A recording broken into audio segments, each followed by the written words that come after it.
happened to him I'm here to arrest you for the murder of Sandy Seal. was unbelievable. You'd been drinking. Yeah. So after this old man stabbed Seal, you ran off? The guy had a knife. Is there anything I don't know? Who killed Seal? Gentlemen, have you agreed upon your verdict? Be imprisoned in Dorchester Penitentiary Never happened like they said it did, eh? for life. No way it did. They're saying you bullied them into saying exactly what you wanted to hear. The knife out of his pocket. Think again, lad. They signed those statements. Now, a shockingly true story. Justice Denied, the CBC Sunday night movie.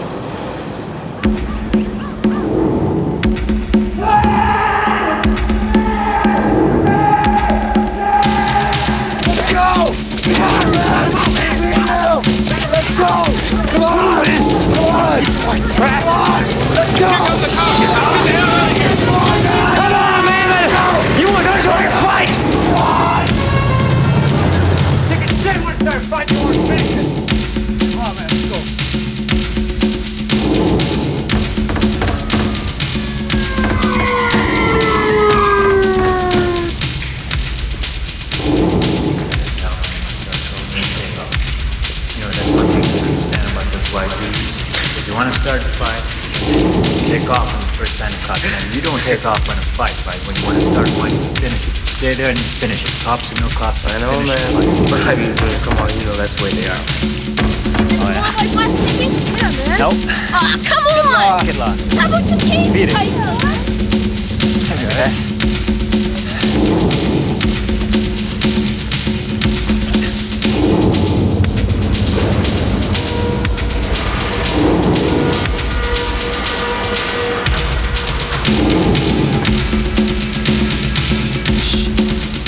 I was supposed to meet Marguerite up at the dam, but they wouldn't let me in. Boy, sure can use another drink.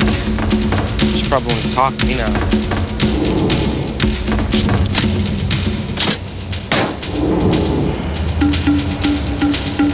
Maybe we ought to head down to the park. I don't know. Maybe we can make a few bucks. No rough stuff, eh? Look, if the guy wants to give it to us, he'll give it to us. Otherwise, we'll take it off.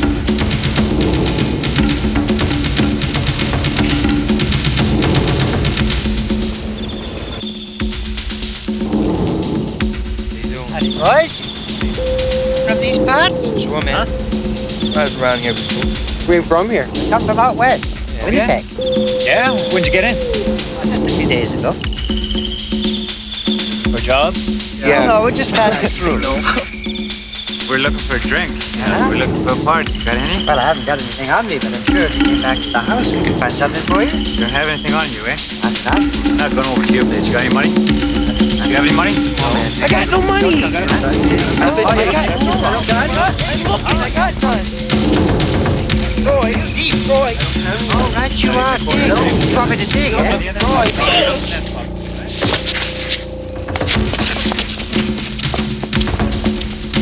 Oh, you got him, Roy. You got him good, Roy.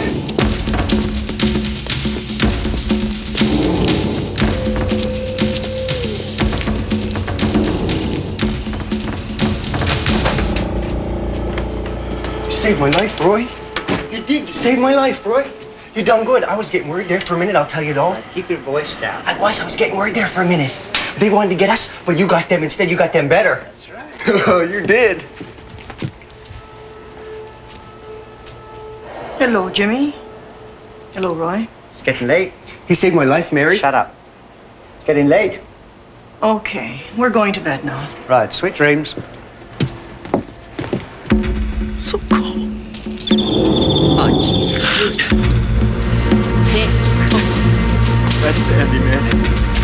We're two of them guys, man. Jesus, he's bad, Junior.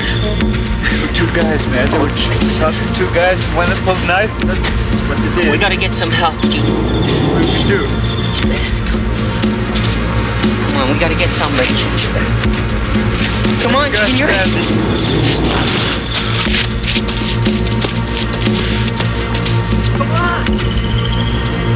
You showed him. You showed him good, Roy. Don't you say nothing about this, you hear me? Nobody messes with the captain, eh? Damn, you cut that out now, you hear me? Never say nothing about what happened. Never. Play the game, Jim. You don't play the game. You get hurt. Hey? Right there, Jimmy. Hey? Hey? Now, come on, let's say we get a couple of steaks and we have ourselves a bit of a barbecue. That'd be nice, eh? It's kind of late.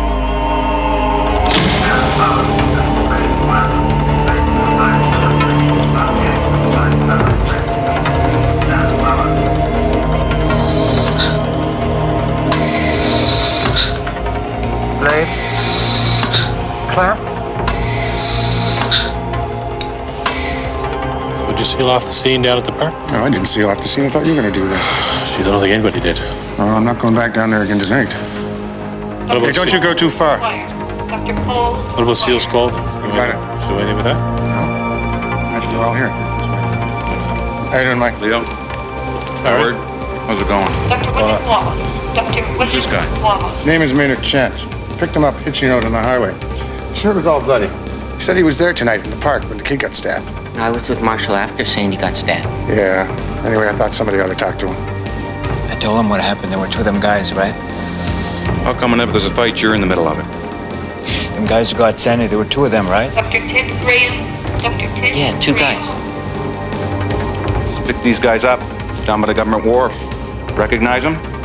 Nope. It ain't them.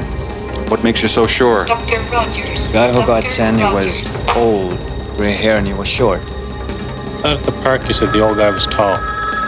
Oh, the old guy was short. The young guy had a beard.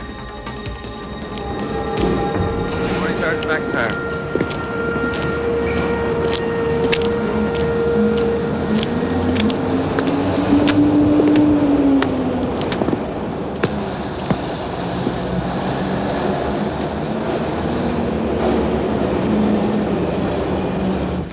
Morning, Sergeant.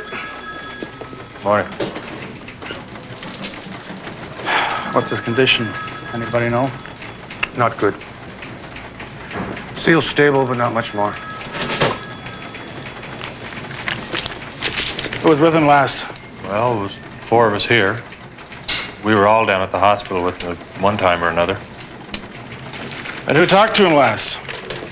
I guess I did. But I don't see nothing here. Hey? A statement. They weren't sure if he was going to make it. They're still not. Never hear of a die-in declaration?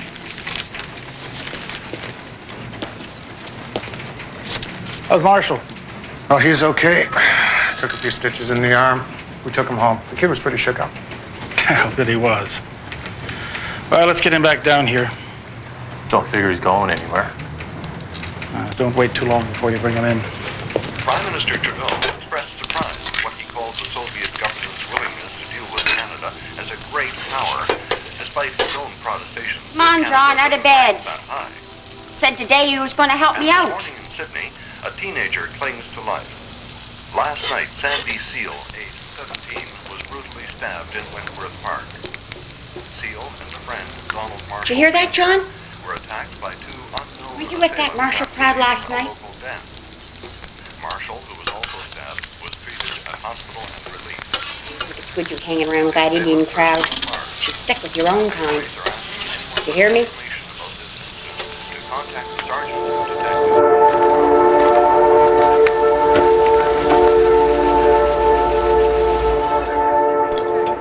Bad about Sandy there, Junior. Yeah. He'll make out all right. No, he won't. Yeah, he will. He just died, man. Heard it over the radio. Oh, Jesus. There's already talk going around that it's gonna be trouble. Some people may be coming up here, eh? The guy had a knife, eh? Thought he was gonna come after me, too. There was nothing I could have done. That's not what they're saying. So you finally killed somebody, eh, man? Go easy, man. We're with you. Go easy, man. We're with you. They didn't kill anyone. They didn't kill anyone. Better hope they get the guy that done it. Today, we, the Mi'kmaq community, pray that Sandy will find the eternal peace in his new home. that was denied him on earth. We pray also that the person responsible for this most vicious crime will reap his just reward. For there is no denying God's law. Justice will not be denied. Let us all stand and pray. Nutsinen Wazo, Avin, Jiptu, Deluisen, Negiden, Wazo.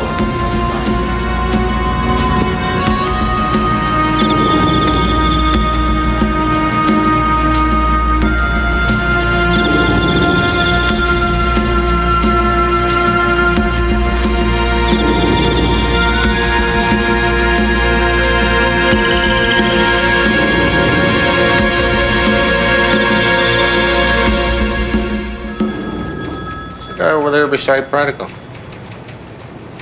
That's Maynard Chant. McIntyre wants to talk to him.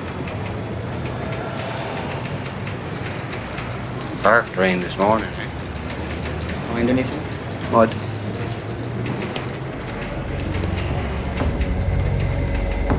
You're gonna want Marshall in here too.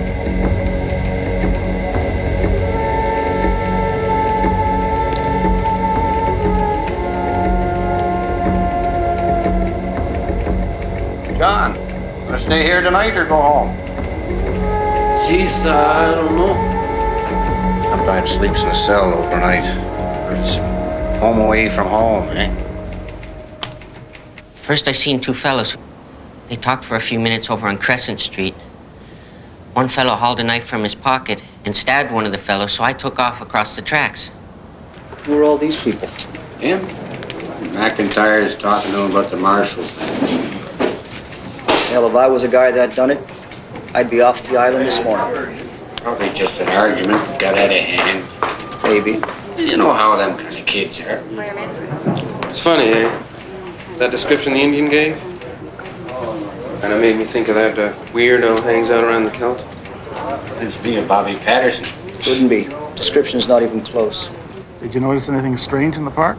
No, I didn't. Everything was pretty much as it usually is. There was a few people hanging out, but that sort of thing. Sure of that? Yeah. Did you know a boy was stabbed in the park? Yeah, I did know that. I heard it on the radio Saturday morning. You know, I think McIntyre's still mad at Marshall about that gravestone thing. What's that? Somebody trashed the McIntyre headstone there a while back. 19,000 to fix it. Oh, that was a different McIntyre, eh? He don't figure it that way. That description you gave the detective Friday night, you sticking to it? One of them was an old man with gray hair. He's the one that did the stabbing. And he was wearing a long, dark blue coat. He looked like a priest. It was pretty dark that night. No moon, as I recall. You'd been drinking. You have a pretty good memory, don't you?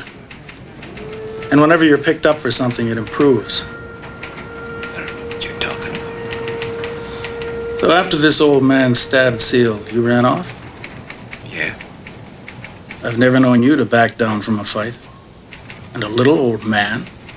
A priest? The guy had a knife.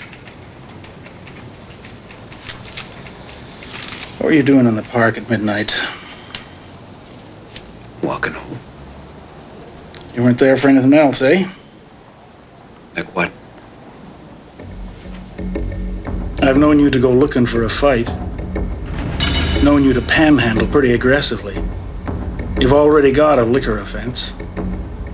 Is there anything I don't know? Who killed Seal? Marshall, before you go, I want you to leave that jacket behind.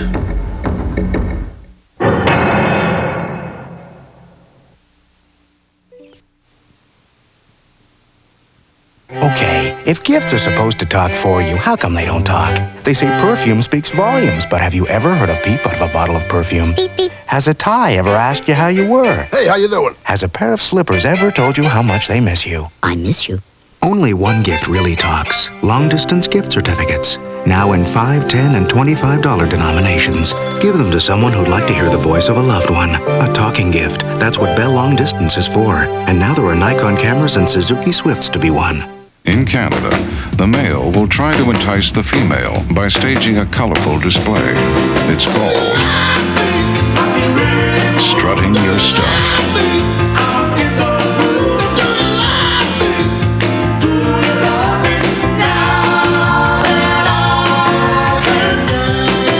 Molson Canadian, the clean, cold taste of a genuine Canadian beer. What beer's all about. Dr. Paul Parker, pediatrician. Being a father definitely makes me a better pediatrician because I want to treat every kid like he's Ben. I want what's best for Ben, including a diaper that's as dry as Pampers. Well, this is about an average wedding. Here, feel for yourself. You don't have to be a doctor to tell how dry that is and what that's going to mean to somebody like Ben. And Ben seems to like it. Ultra Pampers Plus. All the dryness a mother or father can give. Enjoy extra sugar-free gum. You get extra refreshing flavor that keeps coming through. Extra sugar-free gum lasts an extra long time for you. So chew extra with NutraSweet. The great-tasting flavor lasts a long time, and extra won't promote tooth decay. Extra refreshing flavor that keeps coming through. Extra sugar-free gum lasts an extra long time for you. For long-lasting flavor that...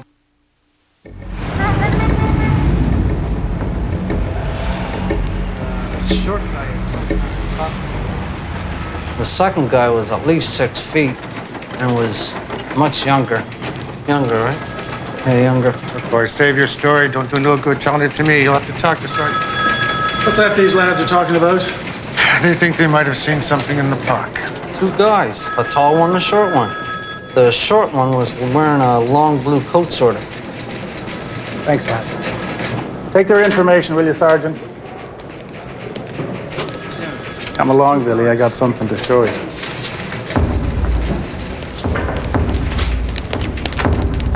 Marshall said he put his arm up like this to protect himself, right?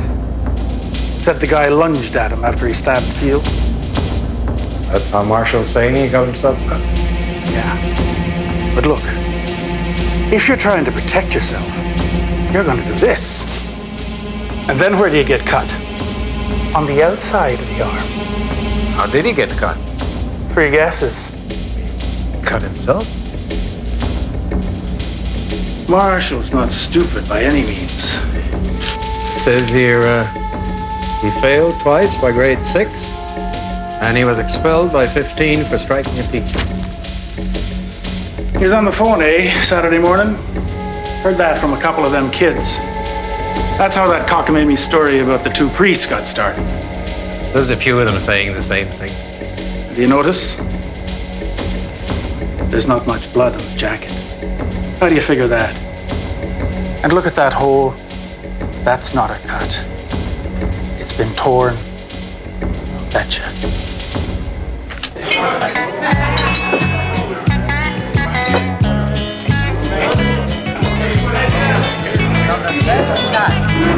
Full on safe. I got her on the radar. Now, I figured she's crippled because of the crazy course she's steering. Yeah. 1,000 men. They could tell you what that lady, even wounded, could do, eh? Huh? Now, I'd woke up a bit late because of a bit of a toot me and my mates had had the night before. But they were good boys back then.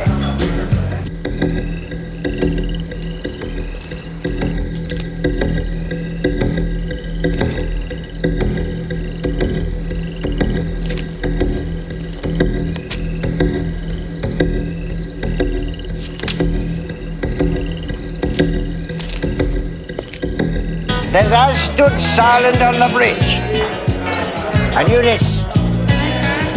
The time was coming close when Captain Roy Shh, now this is the good part. This good one gets me. Cutting in on me, but I'm telling a story, Jimmy. Don't you ever do that. Radico's lying. Or Chant. One or the other. Or both of them. Chant's on about the 2 priests. And now Pratico is saying it was the Hells Angels. Satan's choice. Everything but the Holy Ghost. I'm not following you there. The lighting, the bushes. It's all wrong for what they're saying. Them two can't both have seen what they said they saw.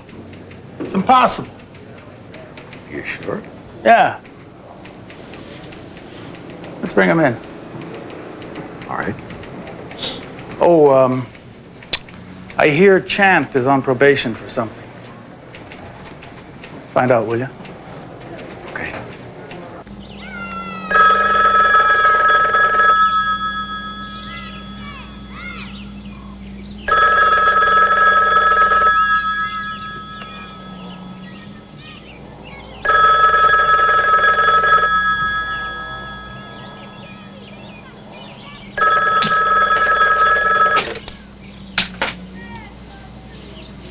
Hello? Marshal, you know what's good for you. You get the hell out of here. You understand me? Your kind aren't wanted here. I'll be straight with you, Maynard. I don't like what you've been telling us. You're in a lot of trouble here, lad. An awful lot of trouble. It's like I told you the first time. There were two guys. One fella hauled a knife out of his pocket. Think again, lad. You know what happens to people who lie. Especially people who lie to the police, eh? It's called perjury. What's perjury? People go to jail for perjury. Was there any other conversation between you and Marshall at this time? When? When I came up to him? Yeah. He said there were two men. He said the tall one who had brown hair done the stabbing. This, of course, is not true. No. Good lad. Then I seen Marshall haul a knife out of his pocket and jab the other fella with it in the side of the stomach. What side? The right side. Are you sure it was the right side? Yes. I seen him jab it in and slit it down. How could you tell it was a knife? It was shiny and long. And I hear Sandy say to Junior, you crazy Indian. And then Junior said, called him a black bastard. Which way was Steele facing? The tracks. Which way was Marshall facing? The street. Then what happened? Then I see Marshall's hand going towards the left side of Seal's stomach, and he drove his hand in, turned it, and pulled it back. Did Seal scream when Donald Marshall struck him in the stomach? Yes, he did. He screamed like, ah! That's good, John. I'll write this up, you can read it, and if you agree, sign it.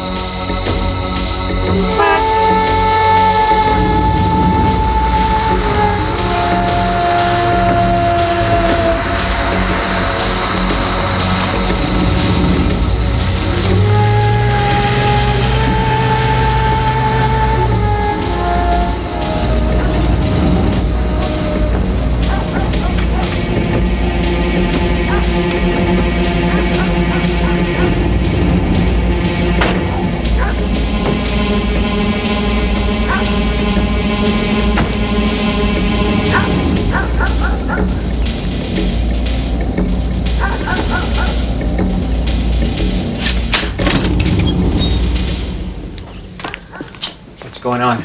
They came to our Seal for killing Sandy Seal. What are you talking about? Did you do it? I didn't do nothing. There were two priest guys that done it. They still say you did. I didn't do nothing. Did you do it? I didn't do it. I won't come in your house, Marshall, if you step outside. When they come in, don't get them no trouble. I'm here to arrest you for the murder of Sandy Seal. Mr. Marshall, if you won't come, bring him out.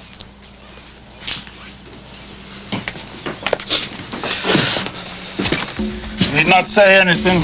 You have nothing to hope from any promise or favor, and nothing to fear from any threat, whether or not you say anything. Anything you do say may be used as evidence.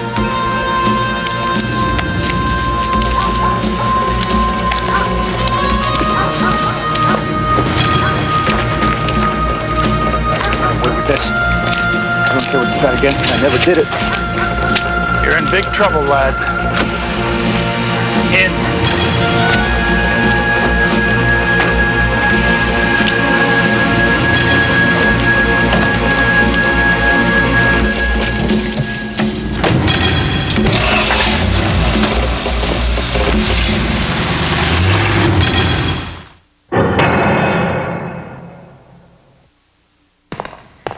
Evolution.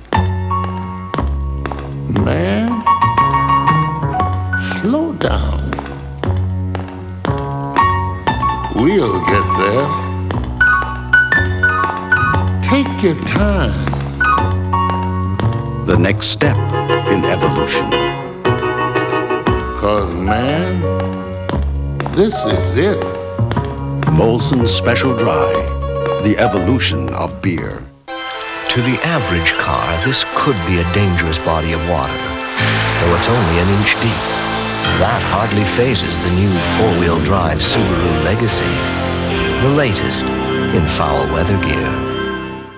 It weighs 1/1,000,000th of an ounce, yet it can take a 2,000-pound car and blow it right off the road. But not the new four-wheel drive Subaru Legacy. Think of it as a 5-passenger snowmobile.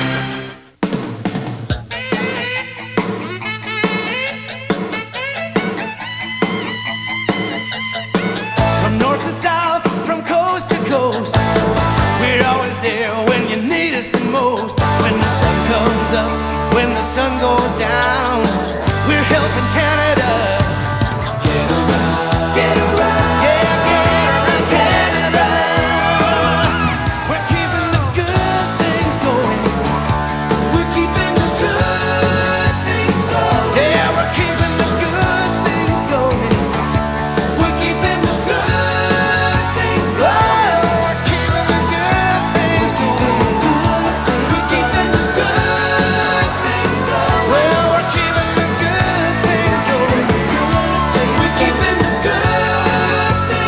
The people, the products, the service to help you get around.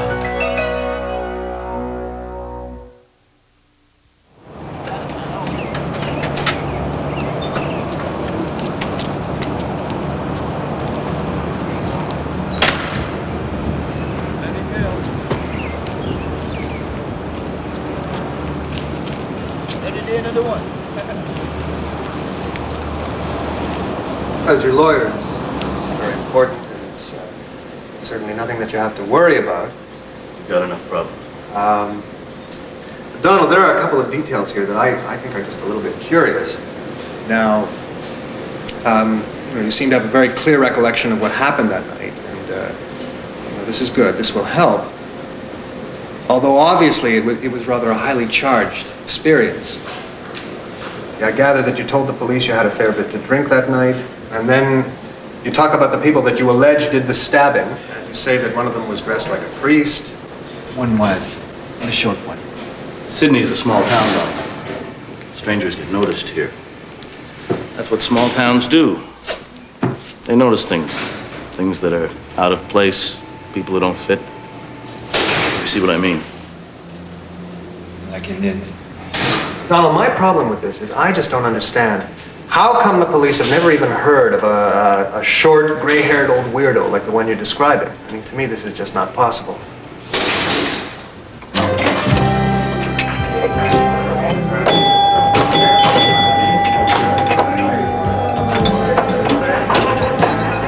Listen, McNeil. My old man thinks it'd be better if you didn't come around the house no more. It's not that we don't like you or anything. It's more that Roy gets all nervous when you come around.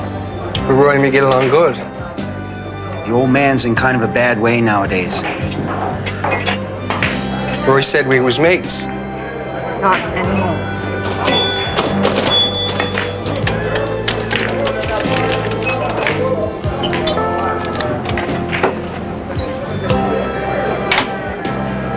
Get lost, McNeil.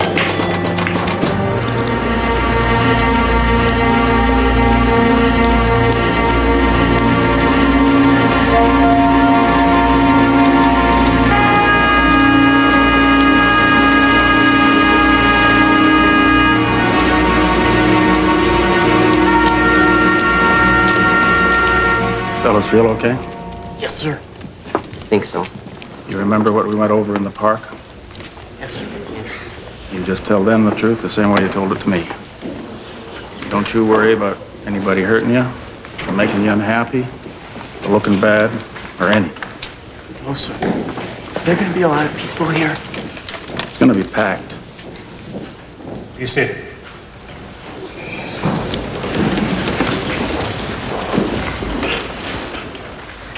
Mr. Evers, you are the RCMP fibers expert who examined Donald Marshall's jacket, is that right?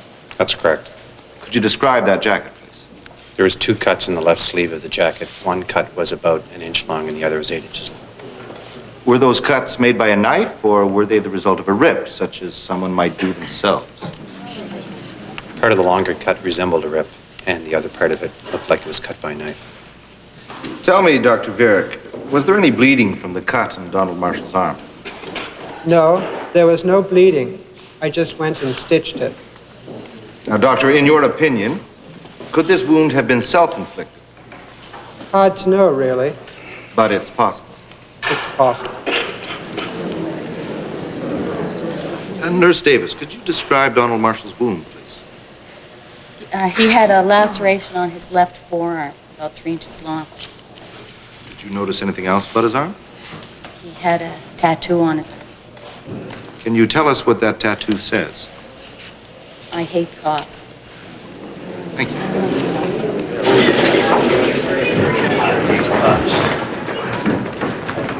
Ah, believe me, it could have been a lot worse. I tell you, I think this whole thing's going to come right down to what Chant and Pratico have to say. Oh, hello, Mrs. Marshall. How come they weren't looking for a short fella and tall fella, like Junior said? No, they are looking. And they'll keep looking. They will. Let's make sure Chant and Pratico don't get to hear each other's testimony. Junior said Chant and Pratico wasn't even in the park. I know, and we're going to try and prove that. We'll do it. We'll shake up Short the fella testimony. and tall fellow. Yeah.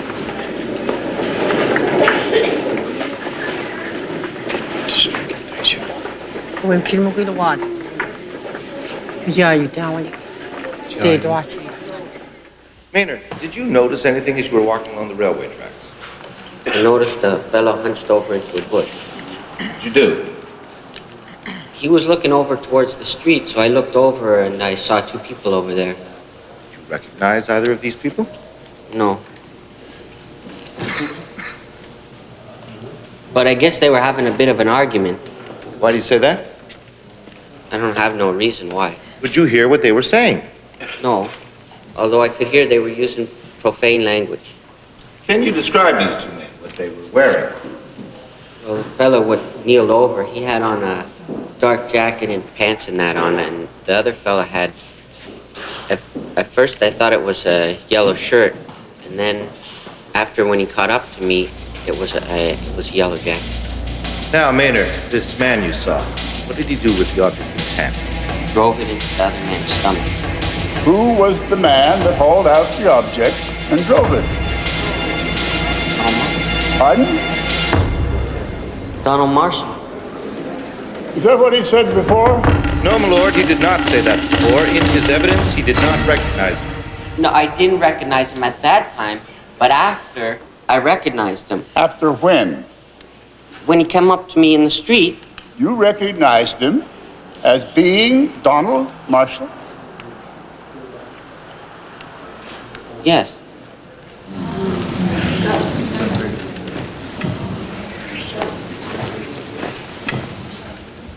Now, Maynard, at no time that evening did you say to any of those policemen that this boy right over here stabbed the man who was lying on the ground, did you? Later on, when you were taken back to the hospital, did you say that it was Donald Marshall Jr. who stabbed Sandy Seal? No. Now, the only reason I am suggesting that you ever said it was Donald Marshall Jr. is because the police told you it was Donald Marshall Jr. No. They're the ones who told you the name Donald Marshall Jr. Don't look at them, look at me. No. Understand why he's lying. Me and him never had any trouble or nothing. He doesn't understand what he's doing. Nothing in it for him to lie. Maybe he won't tell the truth, but he couldn't let it out. Now, John, what, if anything, did you see? Well, they stood there for a while, talking and arguing, and then I see Marshall, his right hand come out like this, and then plunged it into Seal's. It was shiny, and then I'm left-handed. You're confusing me there. His hand came out of his pocket. We were talking about something shiny. How does this connect with it? I think it was a shiny object. What did he do with the shiny object? Well, he plunged it into Seal's stomach. What did Seal do? He fell. And that's the last I seen. You're sure? Yes, sir. All right. So when you asked these men if they were priests, did you get an answer? Yeah. Tell us what it was. The younger one said we are. And then what happened? They asked me if there were any women down the park. Told them there were lots of them. Ronnie, take your hand down. Take it down. All right, go on.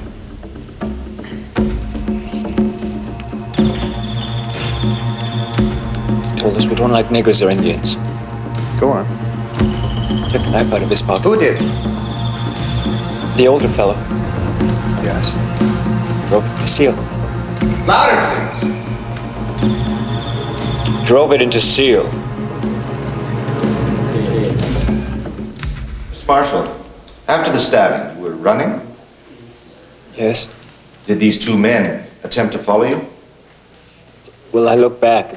They ran behind the houses. Well, why did you not then go to a house to seek assistance? Well, I couldn't take a chance going back. There were plenty of houses along that street. If I'd have went to a house, they would have come after me. Who would have come after you? Two men. Were they following you along the street as you were running? A few feet. They were running after you, were they? Well, a few feet, you know. And you couldn't have run into a house? No, I could not run into a house. I mean knock on the door. I don't mean smash it down. By the time somebody comes, I'm liable to be dead.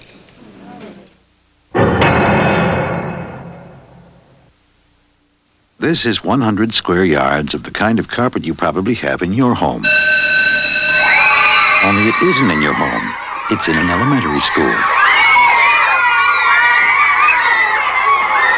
This is the Regina Steamer Carpet Cleaner.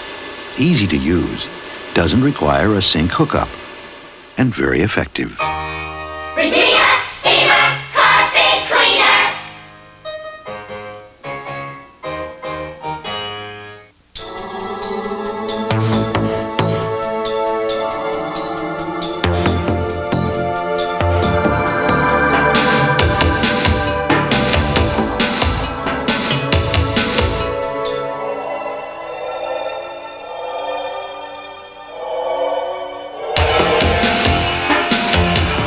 Can't get any better. But you can get a little different. Mars Bar. And now new Mars Bar with almonds. We've shared good times together as the days gave way to years. My friends and me, my family, the laughter and the tears. We live life like we mean it. That's always been our call. It says it all. Victor Kiam, what's the ultimate shaving gift? The Remington Microscreen Ultimate. It's 2 screens, shave as close as the blade, or your money back. No other shaver makes that promise. Now I know why he bought the company. Remington. It takes a laser to make the knife that never needs sharpening. A laser to shape the unique cutting edge.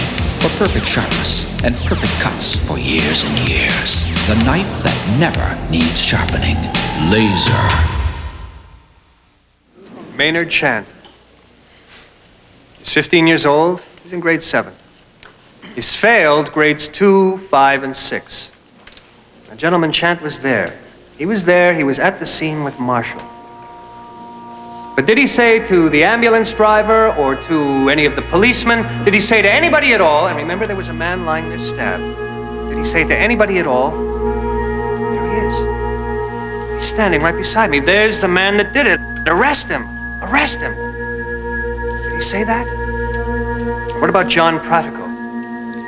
He said that he saw Donald Marshall Jr. whip out a knife or a sharp object with his right hand and drive it into Sandy Seal. Gentlemen, little did he know that Donald Marshall was left-handed. What about Donald Marshall? Here he is, he's 17 years old, he's uneducated, he's untutored. Remember what he said to Chant? He said, hey, look what they did to my arm. That's his left arm. Look what they did to my arm. Come on, let's get out of here. Let's go up there. We'll call the police. And that's exactly what he did. He called the police. Gentlemen, is that the action of a guilty man? Is Marshall such an actor?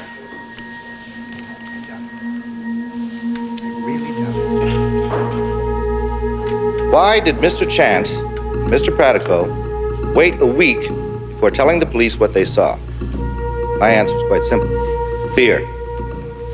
Now that is why they didn't tell the police for a week until what I would say was brilliant police work brought the whole matter out into the open. Now, my learned friend tries to discredit Mr. Chant for failing grades 2, 3, 6, whatever. Well, I'm sorry, gentlemen, I'm sorry for that, but there were no PhDs that we know of in the park that night. Mr. Chant came to town that night to go to church. Mr. Rosenblum didn't say too much about that. And any man that would go to church on a Friday evening can't be all that bad. But you don't have to be a doctor, you don't have to be a lawyer, you don't have to be an engineer to see a man on the street brutally stabbed to death. I am submitting to you, gentlemen, that the Crown has, in the only possible way, except if they had a movie camera set up on Crescent Street that night, has given you the best possible evidence you could get. That's an eyewitness. And not one eyewitness, but 2 eyewitnesses. And it is your duty, bound under the oath you took for office, to find the accused guilty as charged. Thank you. Gentlemen, in discussing the testimony of Maynard Chant, you will ask yourselves, what possible motive would he have in implicating the accused? And John Pratico's testimony. What motive would lead this young man to concoct the story, placing the blame for a heinous crime on the shoulders of an innocent man? You will believe both witnesses or neither. There is no other possibility. And I'll leave the fate of Donald Marshall Jr. in your hands. Thank you.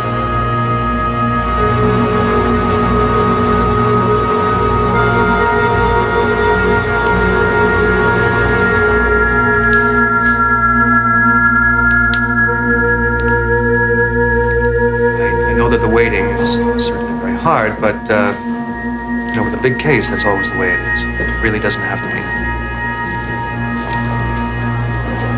Anyway, I'll see you inside.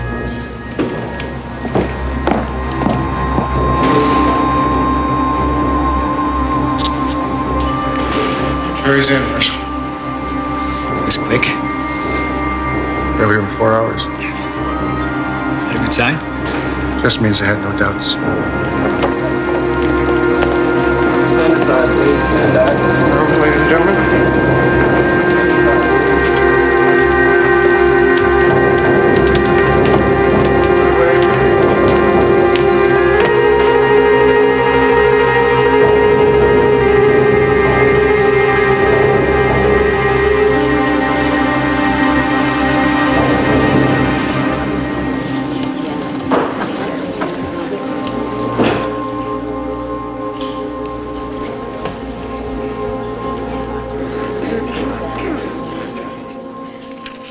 Gentlemen, have you agreed upon your verdict?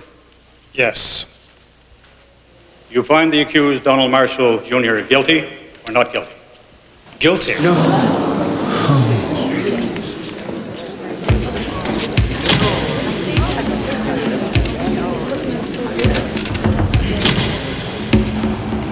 Donald Marshall Jr., it is the sentence of this court that you be imprisoned in Dorchester Penitentiary for life.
Tough guy, eh, Chief?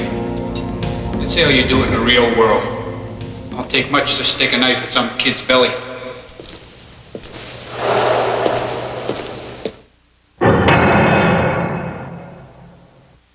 You've got to come back with me. Where?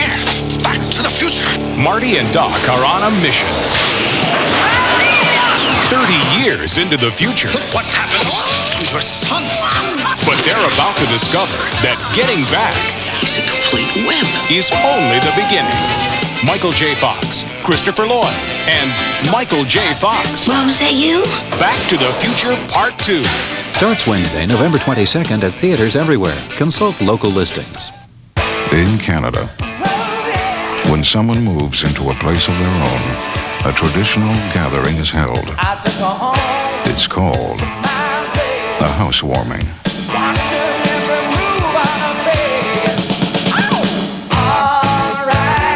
Molson Canadian. The clean, cold taste of a genuine Canadian beer. What beer's all about.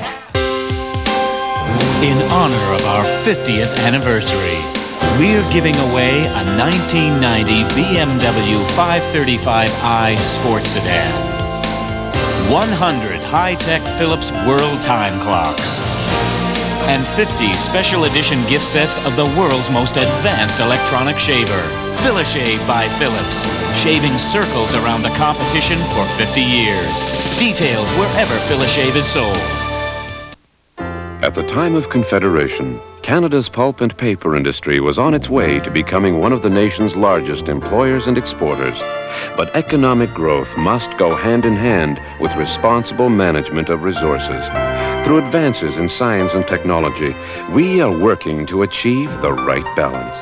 We are committed to maintaining growth and protecting the environment as well. The pulp and paper industry of Canada, committed to renewal. Fuss with shampoo and conditioner? Who needs it? I want to wash my hair and go. And now I can with Pert Plus. Complete shampoo plus complete conditioner in one bottle. Pert Plus leaves my hair clean, conditioned, and looking terrific. Before, to get results this good, I used shampoo and conditioner. No more. Now, with Pert Plus, I just wash and go. Pert Plus, shampoo plus complete conditioner in one. Come on, John. Let's go.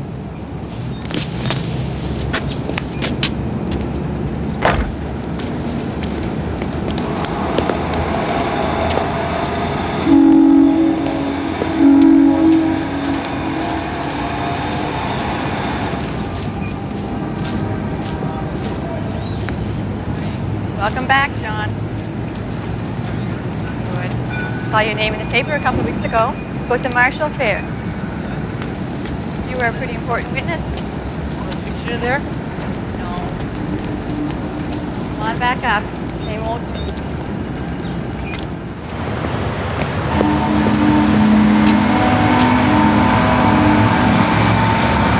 My brother here wants to talk to somebody about that there Marshall fella. Who's your brother? I am.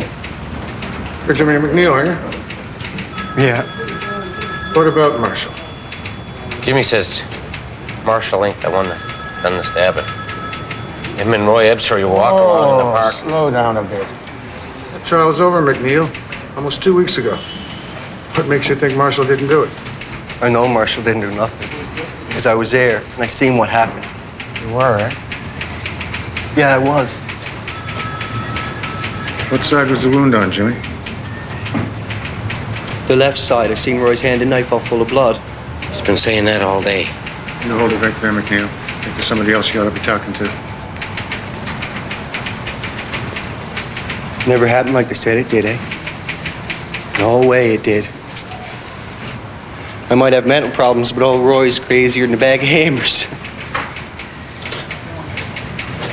Now he says he don't want to see me no more.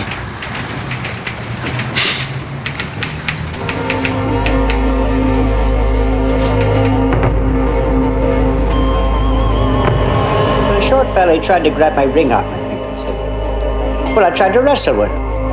He flung me onto the ground. I made a kick at him. He got up and ran off. I went over to see how Jim was making out. And the other fella, he drops Jim and runs off too. Did you stab the man you were wrestling with? Hell no. Why would I stab him? I don't know. But if you did, we're gonna find out. Get it. Come on. Okay, come on. Go. Yeah, that's it. Well, John, looks like you got a bit of a problem. Go. Might be, Al. I don't put much stock in this McNeil fella. He's a rather backward individual, if you know what I mean. That Ebsary. But anyway, we can always use the Mounties' help, eh? The RCMP and the Sydney Police Force go back a long ways. Never been much we couldn't figure out if we put our minds to it. Nobody fools the lie detector, that's for sure. Well, at least if the RCMP reinvestigates this thing and it's clean, it's bloody well clean. Yes, it is.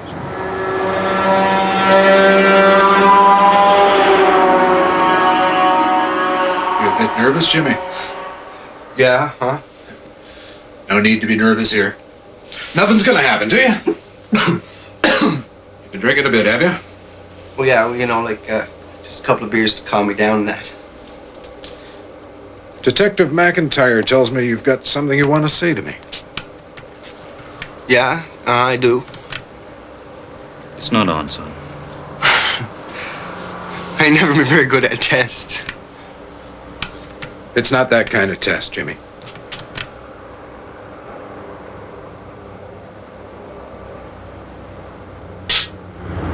You gonna take the test? No, just your father. They want to talk to me and your brother.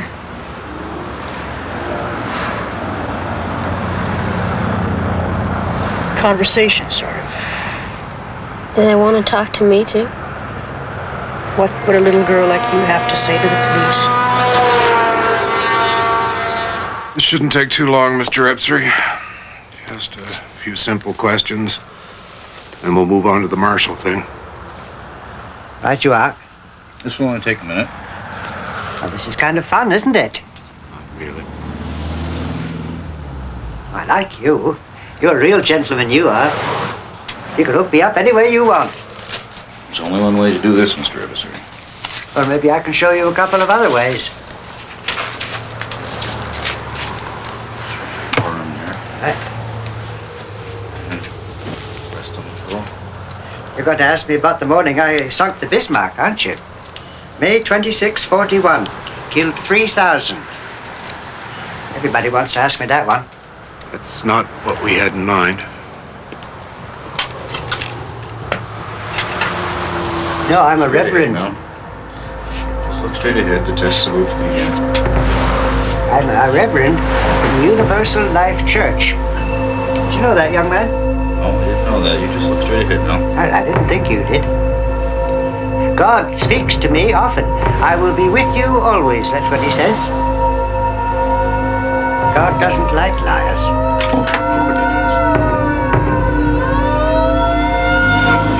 Stab Sandy Seal?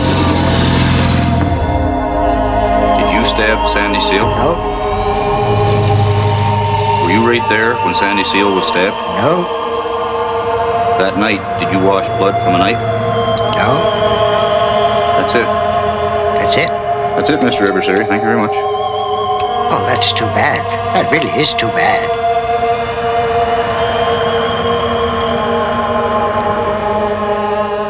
Look, frankly, McNeil's not readable. And I just think it might be the booze. But the stabbing thing. Clearly a figment of his imagination. The man's sub-intelligent, and he's an alcoholic. It's a good story. And Adversary? Well, he passed. He's a cagey old fox, but he was telling the truth. But here I have to caution you a bit because the polygraph is not yet foolproof. He sure didn't stab Sandy Seal. That's the way we figured it, too.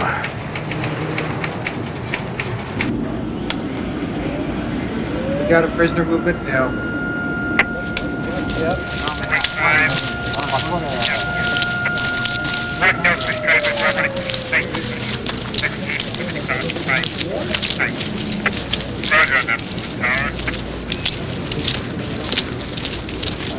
I've been here almost 3 months now. Yesterday, a black guy came at me with a shiv. The brothers took care of him. I guess I must learn to take care of myself. But I hope, if things work out with my appeal, I won't be here too much longer.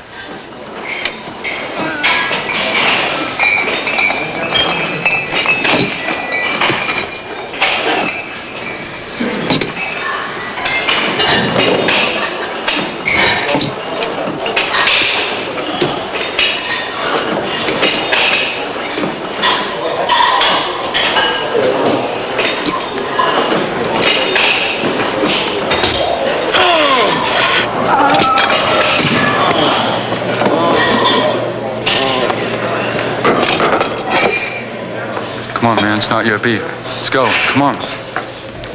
Get your share.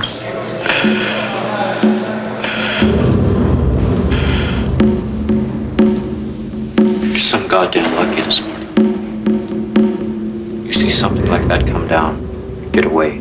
It's none of your business. It's not your beef. Help the guy. You help him, and you're numbered next. It's not your business there. This is it. You look in each other's armpits. You stink. Up there doesn't exist.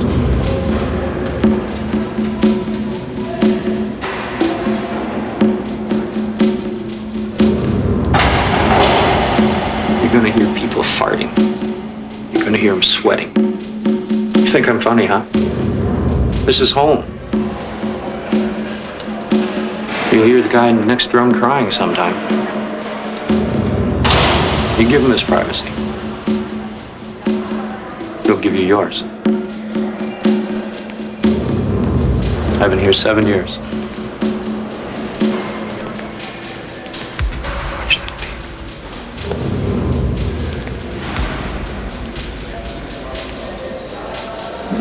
Always creeps around, listens. Do you no favors. He's still out there.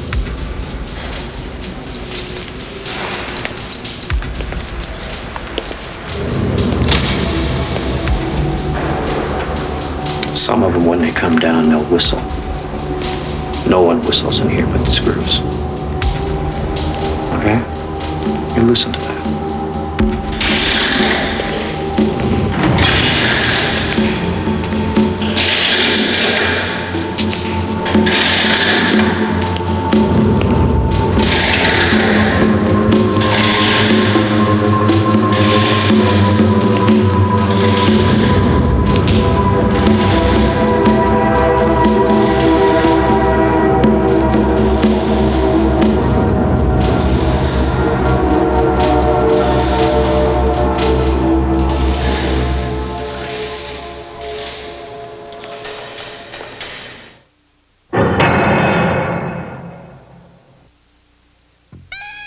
Give me golden corn rings, good things like honey, graham bits and crispy rice. Give me peanuts, give me almonds, give me stuff that tastes so nice. Put them smack dab in the middle, smack dab in the middle.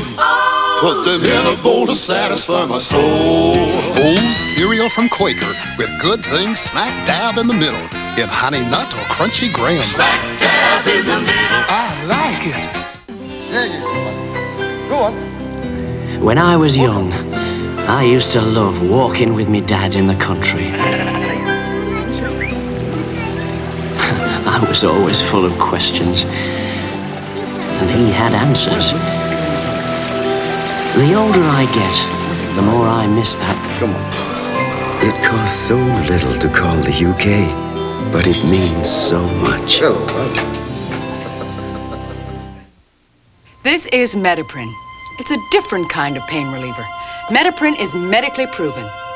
Medically proven to relieve pain in arthritis pain studies, in muscle pain studies, in dental pain studies, and in headache pain studies. So you know Metaprin will get rid of your headache pain. For medically proven pain relief, get Metaprin. Now available only from your pharmacist. Metaprin. Medical studies proved it. Now it's your turn. We're the color of the future, the color of your dreams. All across the country, we're showing you how much it means. We're showing you our colors, colors tried and true. Each and every day we're coming through for you. NRS. We're showing you our colors. NRS. National Real Estate Service. Evolution. Evolution is Molson's Special Dry. It's special because it's brewed longer with a revolutionary dry brew process, unique to Molson. It's special because it delivers an upfront taste that starts bold, yet finishes clean and refreshing, with no aftertaste. It could also be the smoothest beer you've ever tasted. Molson's Special Dry, the evolution of beer.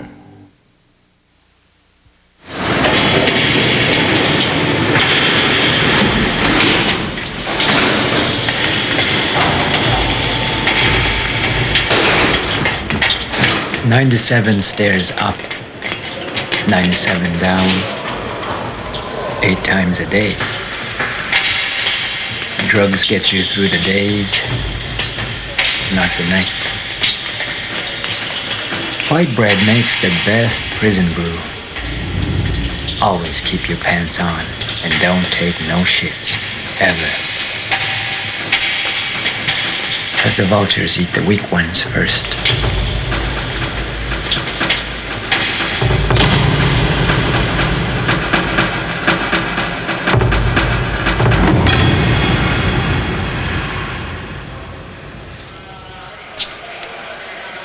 Two years in, the Supreme Court has rejected my appeal. Now the heat is really on to admit I murdered Seal. You've been here long enough, haven't you, Junior? Haven't you? Yeah. You're going to Spring Hill soon. And maybe you'll do better in there, but that's not going to get you a parole. Why don't you sit down? No. If you really wanted to, you could get out. You know that, don't you? Yeah, for what? Well, if you stopped fighting, it would help. But that's not the main problem. Haven't we played this game before? Look, Junior, talk to me. Tell me what you think you're gaining by holding out. You're not impressing anyone. You don't admit you murdered Seal. You don't move. What the hell with all you bastards? That's the only way you're going anywhere. Guard! Guard! Guard, get me out of here. I want to get out of here. I want to go to the hole. I got to think things out, but this woman's driving me crazy. Can't do that, Marshal. You know that. Got no reason. Now I got a reason. No, you don't take me down with the place. I'm going to smash this whole place down, including you. Now you take me down with the place, or somebody's going to get hurt around here.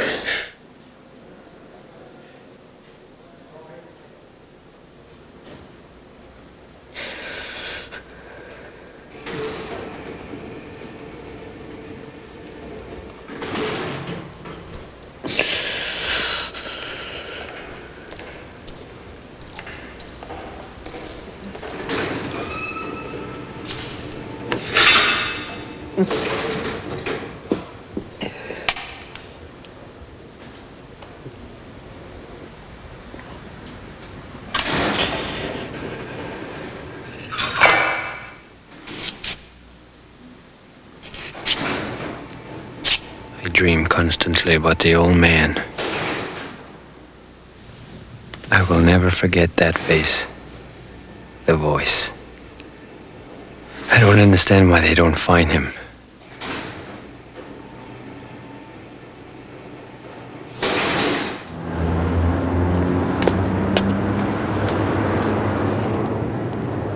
Donna is one of my karate students.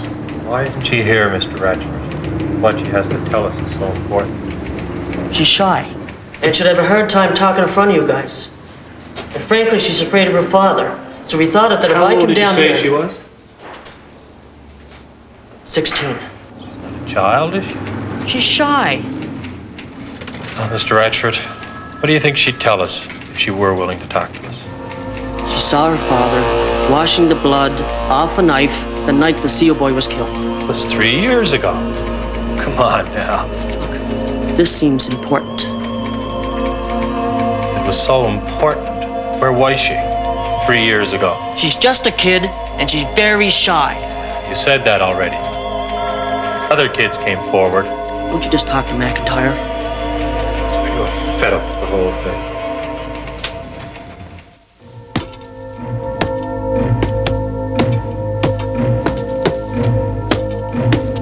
Year 5. Going back to school here. Where are you gonna go with grade 6?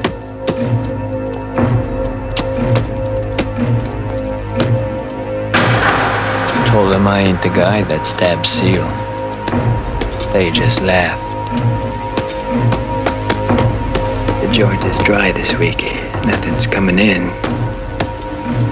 Got the shakes real bad.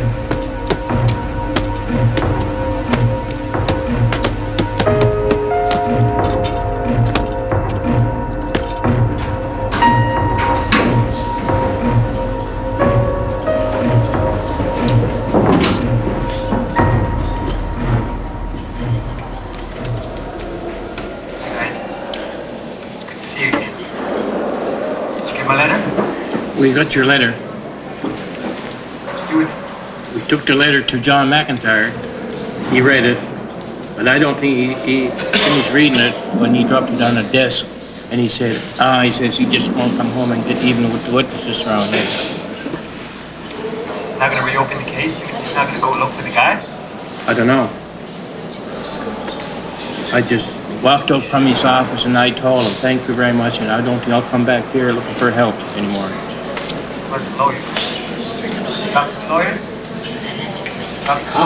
I talked to Lawson Rowan. Lawson Rowan said, I can't work the same money.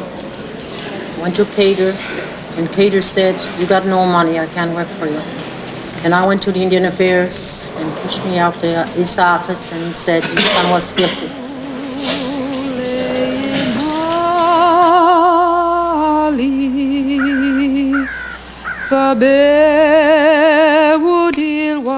Lopa, niskam mewalne kuchitante diglokula na bringina muye.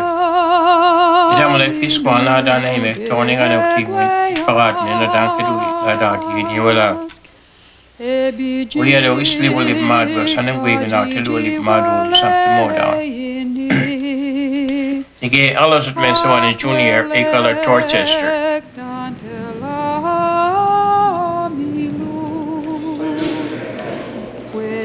6 years in,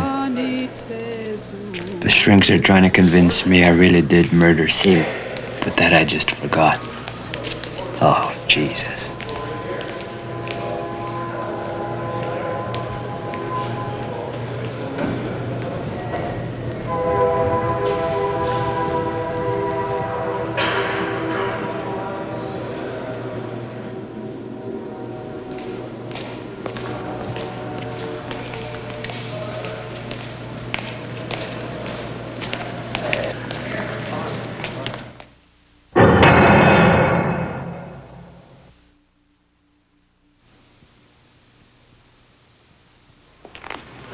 Steerforth. Chief, you remember Ann Desmond, one of our best customers in town for the trade show? Ms. Desmond, tell me, why are some business relationships so successful? Toll-free service.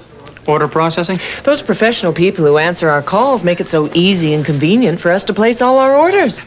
You see, Chief, our competition doesn't have toll-free service. Some companies don't think of everything. Treat your customers to toll-free order processing from Bell.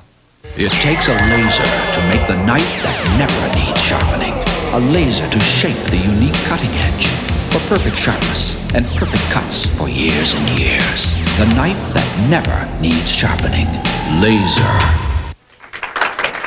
Victor Kayam, tell us about the Smooth and Silky from Remington. Smooth and Silky is not a shaver. It's a hair removal system. It removes hair below the skin to keep your legs hair-free for weeks at a time. Smooth and Silky from Remington. Enjoy extra sugar-free gum. You get extra refreshing flavor that keeps coming through. Extra sugar-free gum lasts an extra long time for you. So chew extra with NutraSweet. The great-tasting flavor lasts a long time, and extra won't promote tooth decay. Extra refreshing flavor that keeps coming through. Extra sugar-free gum lasts an extra long time for you. For long-lasting flavor that won't promote tooth decay, chew extra sugar-free gum. We'll love this game forever. Play to win right from the start. But what's the use in winning? Friends are torn apart. There's nothing halfway about it. That's always been our call. It says it all.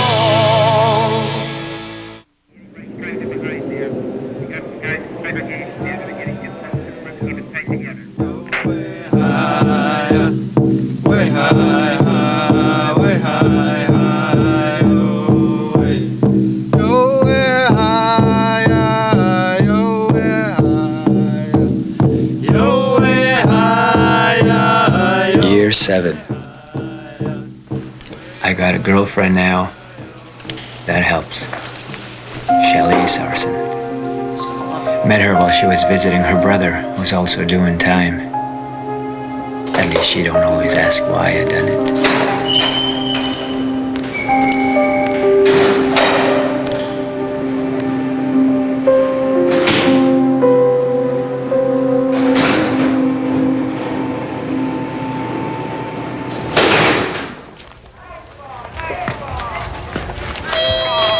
I thought he was going to make it there for a while.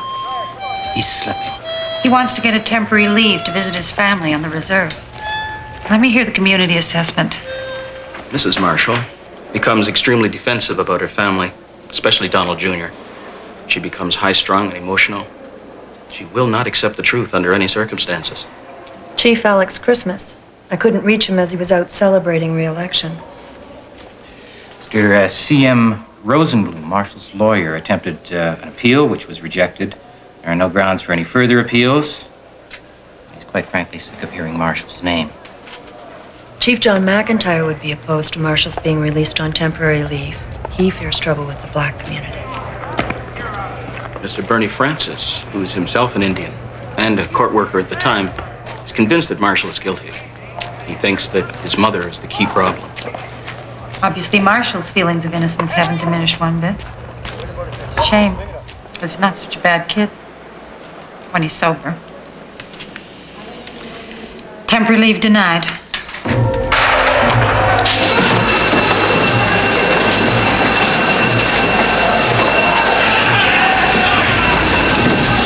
Eight years in. The joint is very tense right now. Word coming down, there's gonna be a hostage taking. The screws know it too. Lockdowns, strip searches. 2 stabbings last week. 1 is dead. The violence is growing inside me, and I like it. Come and get me, good for nothing pig! But I'm getting desperate. I'm afraid I will not make it.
Place.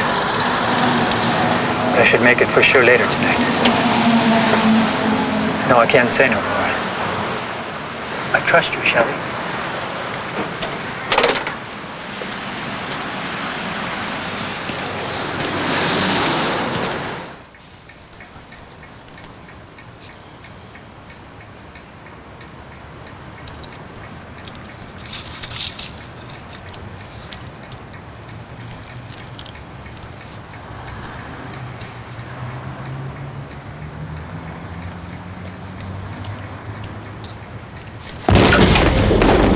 Freeze, Marshall.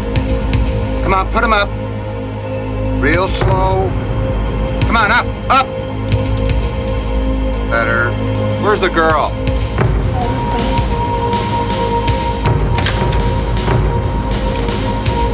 I had to call you. Hey, man, what you back for? What's up, Marshall? Long time no see. How you doing, Jake? Hey, Pete, you're a bum. Love bum. There, buddy. How you doing? How you doing, Joseph?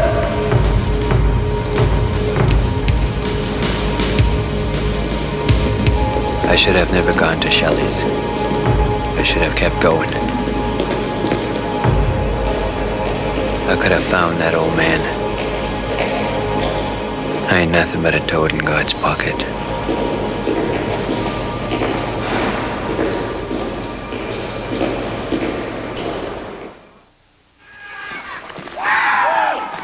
Years. I have told my lawyer to drop all attempts to get me out.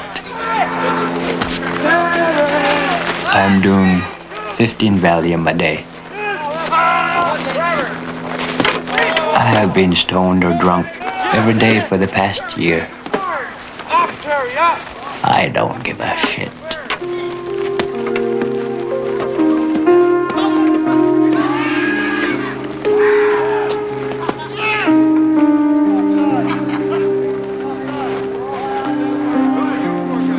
When I called the cops about your escape, well, I always wondered if I'd done the right thing. You know, seeing me like this and all. You don't make no difference. My brother's getting out on parole soon. Maybe someday you'll be too. Been here 10 years now. I don't know. Okay, folks, let's wrap it up. He's not stubborn like you are, Junior. He's lucky, maybe. By the way, Junior, do you know a guy named Adversary? Nope, never heard of him. He knows you pretty good. Yeah? Can't place a name. Well, I used to board at his house, and he told me he knew you, or he knew about you. He said he killed a black guy in, when? A lot of stuff happened in that park. A few years ago, and he said there was an Indian in that fight. Is that an old man? Yeah, an old guy. Gray hair with glasses? Yeah, he's crazy as a shithouse rat, eh? I mean, I never believed him. All the nights I had to sit up and listen to that crap. What you were saying a while ago kind of makes me wonder. He calls himself Reverend Captain Roy Ebser. You know him? Okay, you two have been here long enough. Oh. Now. Yeah, I know him. I know him.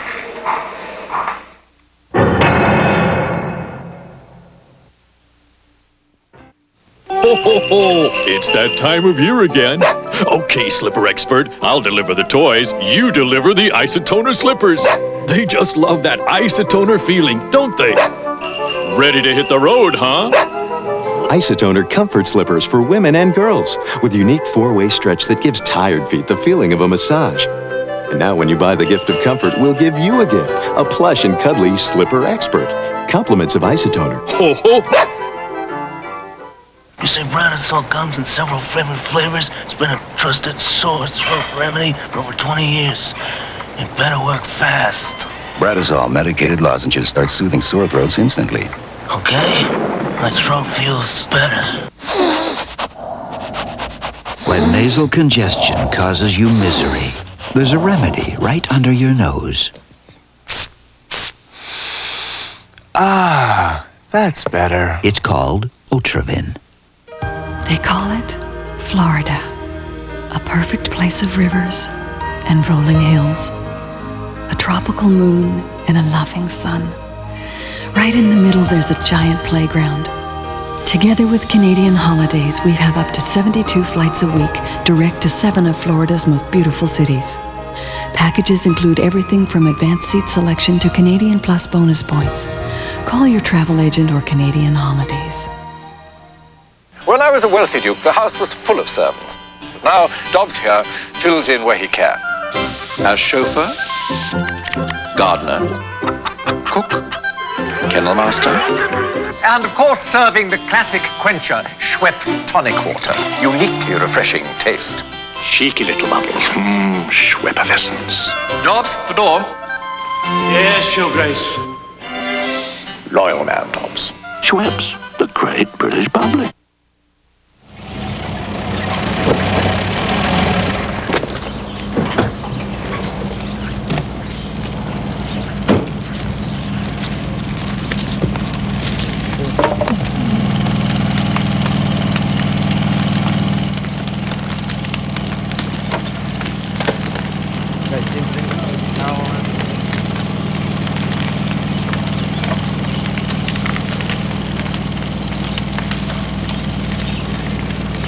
Hey, Jim. What you got here? Well, right now, it's hard to tell. There's never been a torch that you couldn't smell in the first 5 minutes. Oh, some are harder than others. Just passing by this way, are you? Want a job? I look like I need a job. 2 days max. Good clean work. Get you away from all this. These ashes are going to cool off in a hurry. Boss wants us to go up to Dorchester. Talk to a guy named Donald Marshall. Long time ago, that one. I like ashes better. Why? Well, they don't lie, Harry. By the way, do I have any choice on this? Not really.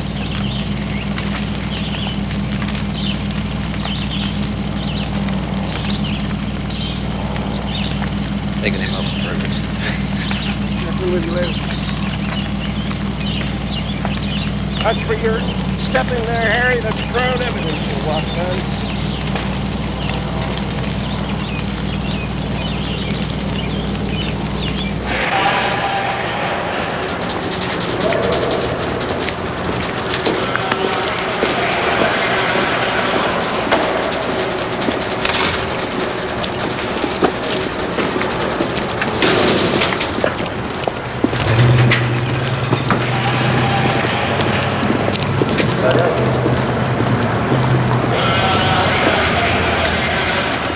I've been on the force a lot of years. I've never once been inside Dorchester. I sent a few guys here. Never regretted it. I think that some of them, I wish we still had the rope. Ever get any out? Yeah, two. Guess what? What? I found out later they were guilty. Here's Marshall.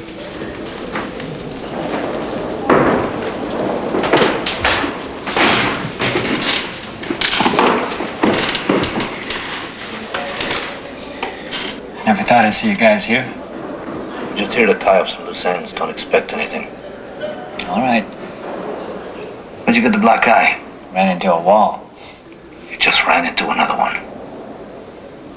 Thought you guys were here to help me. You thought wrong.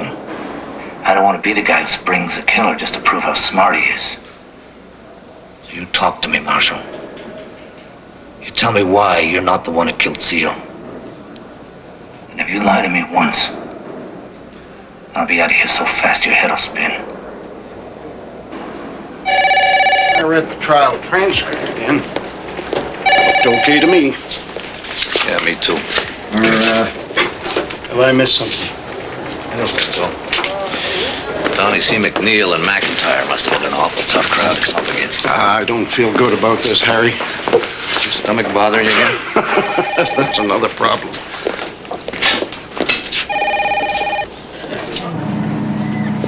Really, the only problem I have with the whole thing is most of those witnesses were teenagers. Well, Marshall was a teenager and he stuck a knife in some kid's guts and a little soft on me. I hope this doesn't take long. Why? In-laws coming over tonight. Gotta lock up the icebox. Just play them some of your fiddle music. They won't stay long.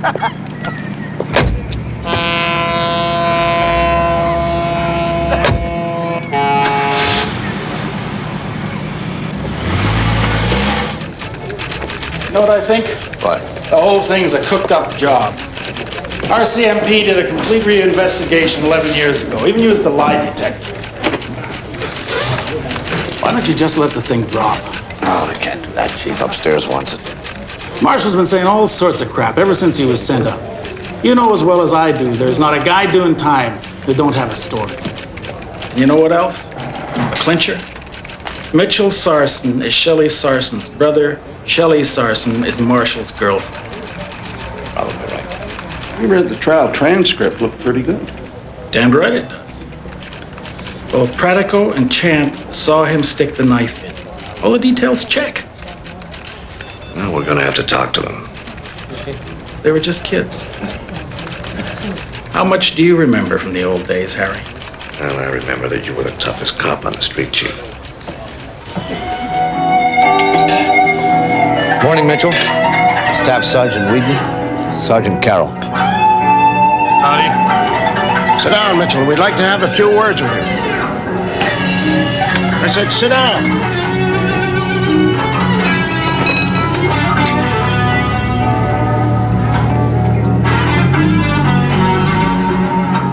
glad you guys would be coming around, but that was a while ago. These things take time. I'd almost forgotten about it, Marshal. We're gonna jog your memory a little bit. How long did you live with Ebsary, Mitchell? A few months. Close friends, were you? Sorta. Mitchell, if we ask you to, you willing to take a lie detector test? Mike? We might ask. You know a man got a life sentence for the murder of Seal? Now why didn't you come forward and offer Hey, some... man. I just cleaned the bar.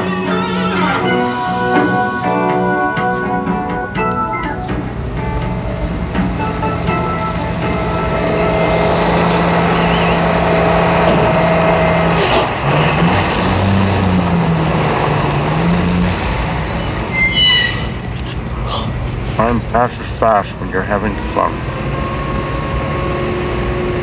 That should give you indigestion. Only my in-laws can be it.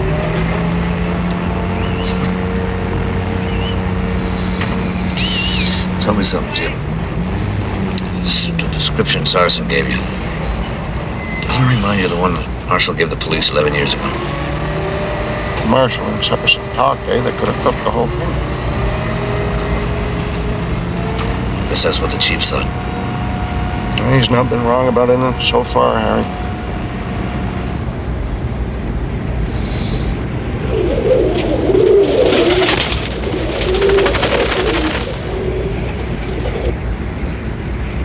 Why don't we just go on in and get Ebsary? Jim, relax.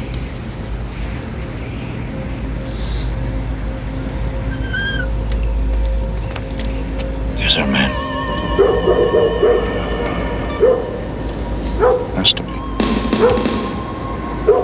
Remind you of someone's description? Yes, it does.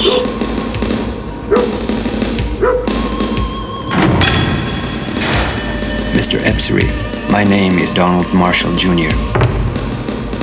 I am serving a life sentence for the murder of Sandy Seal. I have been locked up now for 11 years. I have suffered long enough, my friend. I believe you know something about this matter, and I'm asking you to help me. I pray that you'll be honest, and I ask God to forgive you and to forgive the people that were involved with my trial. Sincerely yours.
Eau de toilette, audace. I wanna be loved by you alone. Boop boop be doo. I wanna be kissed by you, just you. Nobody else but you. I wanna be loved by you. Eau de toilette, audace. L'esprit de la séduction. We've been searching for a truly lifelike artificial Christmas tree for years. And finally, we found one right here in Canada, Barcana. It's so lifelike that you have to touch it to know it's not real. Barcana Christmas trees come in 20 different sizes and styles and are available along with 20,000 Christmas decorations at all Wheel and Cullen Trim-A-Tree decorating centers. Barcana, for people who swore they would never own an artificial Christmas tree. I'm going to be a hit at the ballet tonight. Of course, I had a lot of help from Shoppers Drug Mart. Not only do they have a fabulous selection of cosmetics, but right now it's pick, pack, and tote time. Just pick a $20 purchase of the same line of cosmetics, pack it in this fabulous free tote bag, and tote it away. So pick, pack, and tote. Miss Arthur, half hour to curtain. My tutu? Better make that a 3-3. All right, a 4-4. 6-6, 8-8. Ho, ho, ho! It's that time of year again. Okay, slipper expert, I'll deliver the toys. You deliver the isotoner slippers. They just love that isotoner feeling, don't they? Ready to hit the road, huh?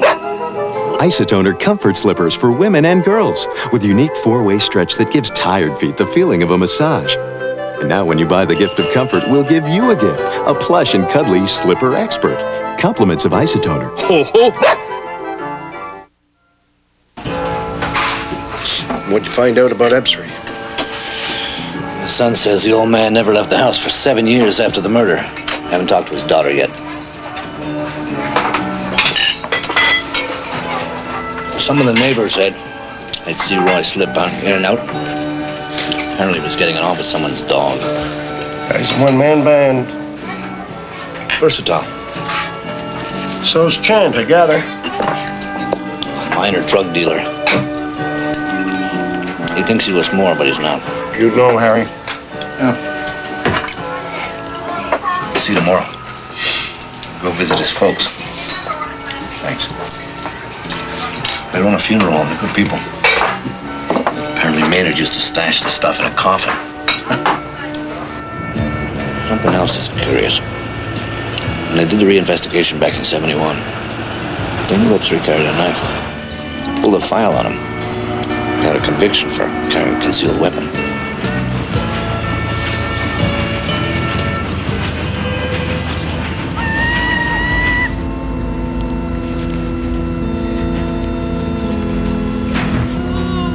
Mrs. Chan?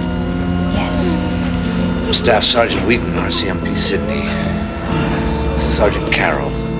I guess you know why we're here. Yes, I do. I'm sorry, gentlemen. As you see, we're having a visitation in the other room. I wouldn't have planned it this way. Wish we could have given you more notice. We never get much notice, Mr. Wheaton. Come this way and I'll take your coats.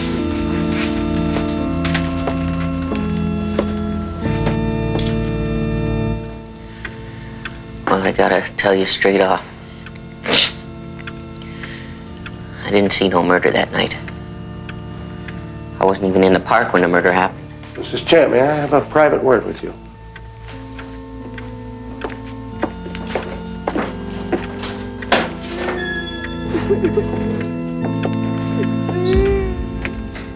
Go ahead.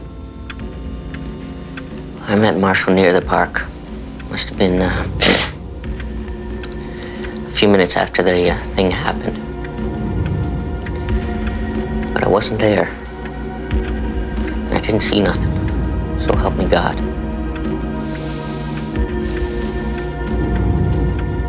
You told the police you saw everything. It was a variation on what Marshall told me. See, I come after the stabbing was done, so I didn't see anything.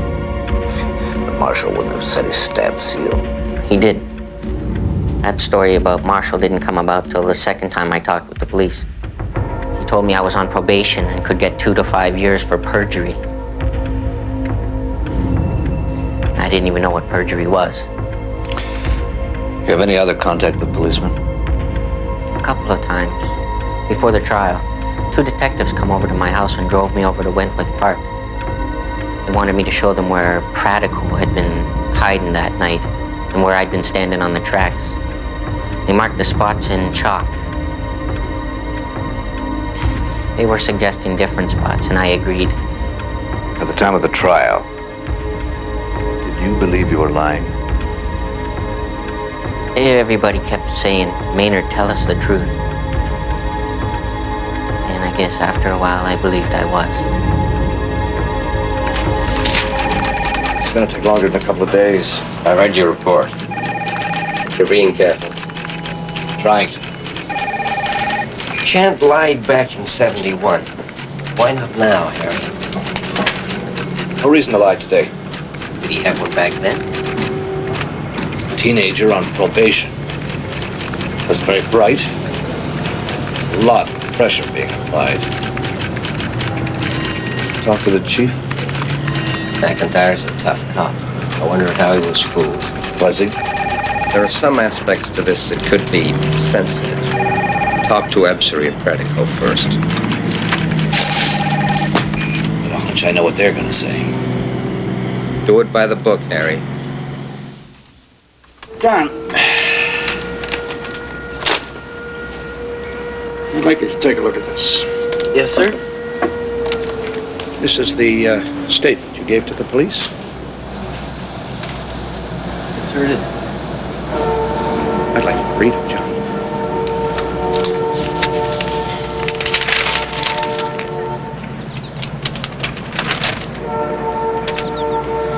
I'll read it for you. I went down Argyle Street and over Crescent Street. I was walking on the park side. Sydney police knew Pratico was unstable. Used to drive him to the mental hospital. His own doctor said he's the kind of person who distorts reality to put himself in the limelight. I thought this was just going to be a simple reinvestigation. Either they got the right man or they didn't. I mean, I tried to tell them that I didn't see nothing, and they said, "Oh, we know you're lying." I mean, I'd heard of the stabbing at this time, but I didn't know who did it or who had died or nothing. But McIntyre said, "You do know, and if you don't tell, then we're going to put you in jail." They put words in my mouth, and then they writ up this statement, and I signed it. My nerves were really bad back then. You're sure? McIntyre? Yes. Just about. Lean on Ebsary a bit. Without a confession, we've got nothing.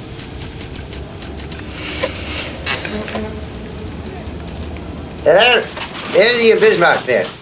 He said broadside. That was the hood over there, I thought. Well, the hood was way. The hood was way the hell. How far away are you? He wasn't even in the fight. No, that's the Rodney. There it is. The Rodney's over there. How far away are you? 50 miles. 50 50 miles. Well, we got 50 miles. Well, give me another 15 minutes. I'll get him up to 20 miles. Then we can do some real shooting. Ah! Don't shoot, boys. I'll give up. You shut up. Well, I'll shut up for you. I'll shut up for you. You're a cute one, you are. Do you want to talk to him? Frankly, no. I think we might do better if I talk to him alone. Oh, lucky you. Hey, where do you go, boys? Hey, why don't you stay for a beer, huh?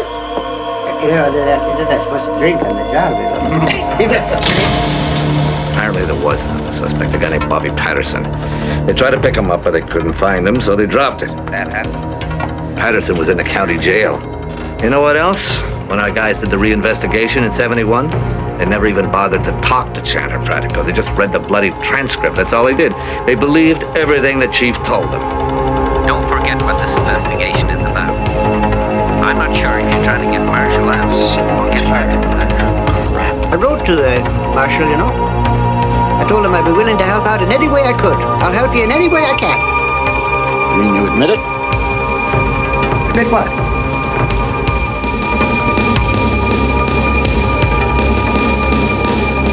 You know, he wasn't such a bad guy, after you'd get him cleaned up and all. It was him carrying all those knives that used to scare me so. I had no choice but to throw him out. You mean he had more than one knife? Oh, he loved his knives. He'd sharpen them down on that big wheel downstairs. He had lots of knives. But he also liked his books and his art things. And boys?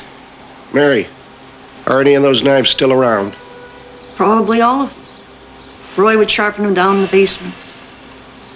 He had a whole bunch down there.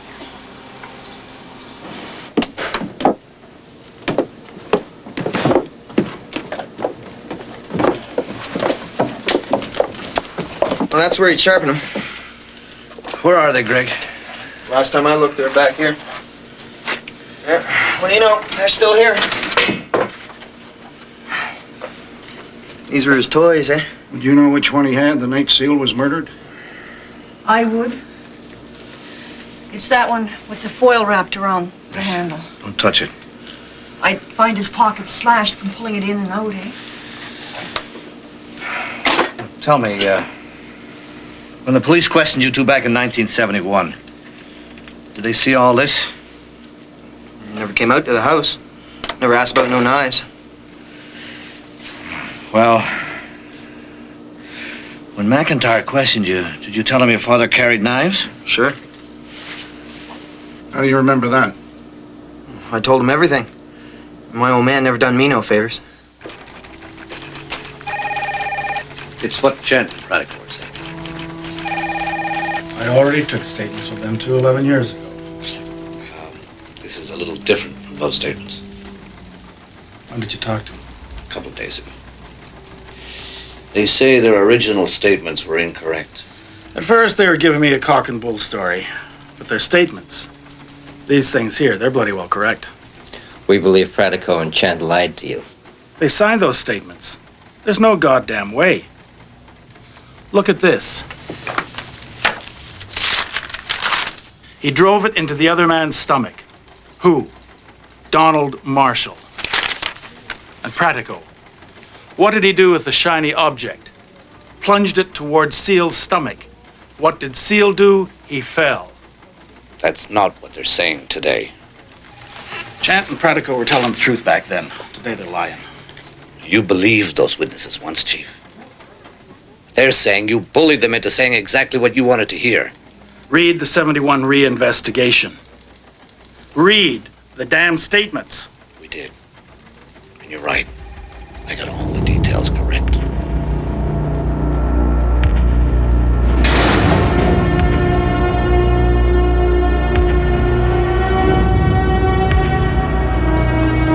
I don't think it was a botched investigation. What was it? Something stinks about this whole thing. Uh-oh. And I'm gonna get him. Right now, we can't even get Marshall out. We will. Not if Ebsary doesn't talk. So how are the Bobbsey twins doing? Been better. You know what happens to Mounties who screw up? What? The winters are long in Flin Flon. Harry, you're not eating. Just thinking.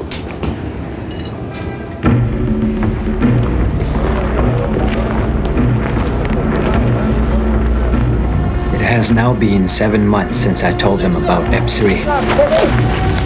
I have heard nothing.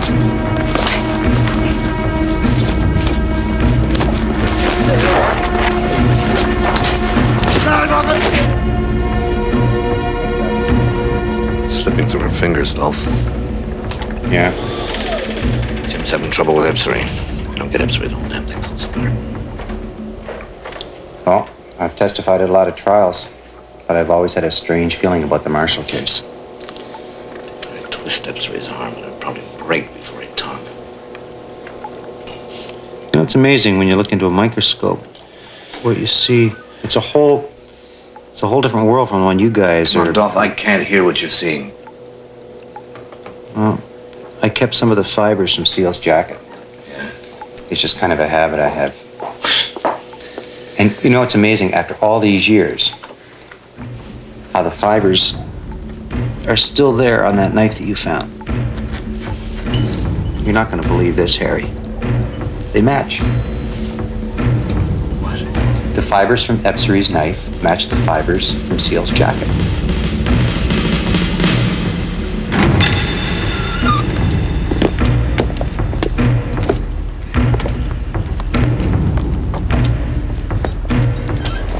I like you.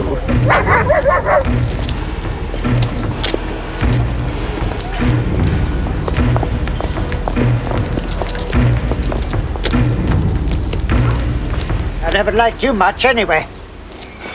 Ebsary's not the only one, Harry. Chief is furious. Apparently the papers are starting to smell something and he's blown his stack. He says he's going to the Attorney General. Can he do an end run? He can try. I wonder would it have been any different if Marshall had been a nice middle-class white kid. I hope that's not a serious question. Don't step over the line, Harry. You become a loose cannon. back with a clean investigation. I want to see the Attorney General. He's not even in Halifax. Now go back to Sydney. And don't worry about this thing. The Attorney General's looking into it. I suppose the next time you'll be coming after me. Marshall brought it on himself, didn't he? He and Seal were out to roll that old man. They'd only said that in the beginning, right? Marshall did it, and I don't care what anybody's saying. I want to see the AG. Go back to Sydney. The Marshall case is history. Stay in touch, John.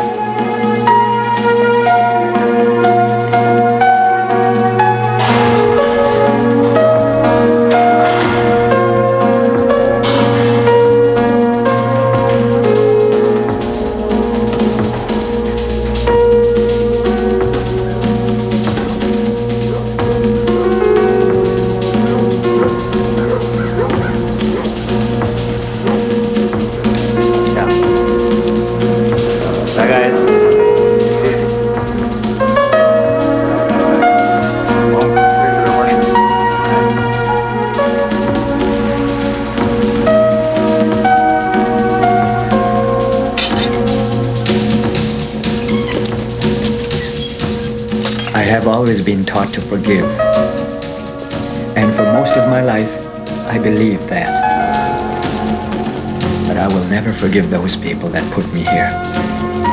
They took away 11 years of my life.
Arthur has it bad. A major, almost out-of-control crush on Caitlin. And just maybe he has a chance. After all, she isn't getting along with Joey these days. Degrassi High. Love is in the air tomorrow at 8:30, 9 in Newfoundland. Sunday reports from Moscow. Tonight, join Peter Mansbridge with David Halton and Don Murray for a look ahead at Prime Minister Mulroney's meeting with President Gorbachev. Sunday reports from Moscow. Tonight.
organization used his power and his family name to defy the law.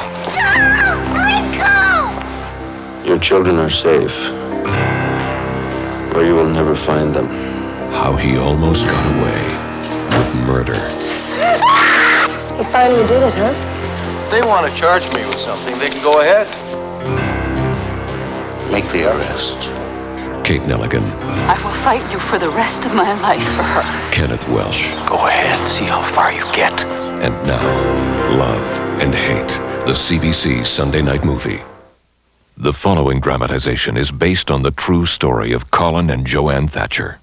Some dramatic license has been taken in the creation of certain scenes.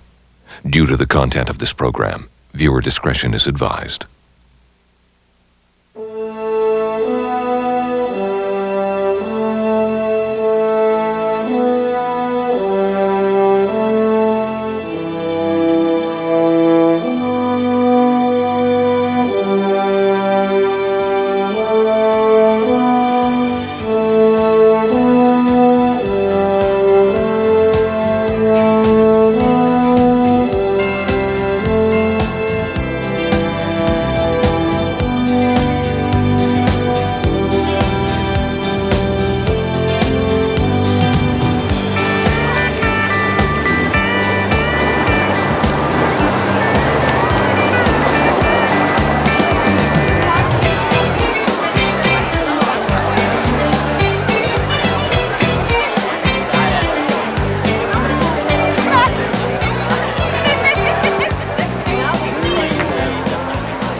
Who's next? Here you go, dear. Another hot dog. Thank you. Just get one more. Sure, Regan. There you go. Thanks a lot. Excuse me. Hi, Linda. Hi, Joanne. Where's Alex? He's over at the cattle sale. I'll see him there. Okay. Oh, Peggy, do you know my friends John and Mary Lee Sullivan? This is my mother-in-law, Peggy Thatcher. How do you do? Pleased to meet you. John and Mary Lee are moving tomorrow to Brampton, Ontario. Oh, how interesting. We're sitting right over here. You gonna come and join us? Join you in a minute. All right, see you then. I keep expecting to see Ross walk in, surrounded by people like he only was once. No, I don't. Here you go, dear. Excuse me, Mrs. Thatcher. I'm with the Moose Jaw Times-Herald. Would you mind if I got a picture? Is it all right with you, Joanne? Okay. Would you mind just moving down here? Come on, honey. Stephanie? Regan? Regan! Come on. Mom, come and see Dad's cleaning up. I will in a minute. We have to do this picture. Come on, Regan. Hurry up. Is this all right? A little bit closer together. Put the hot dog away. Smile. Great. Thank you very much. You have some cake with your drink. Come on. This has been a great day, just a great day. This is the best bull sale ever. Slow down. And Mom, you know what? Dad's thinking about buying more land. More land. Structurally, he is one of the best. He's got a good front, but if you want to know about an animal, you start at the back. That's right, darling. Got strong legs.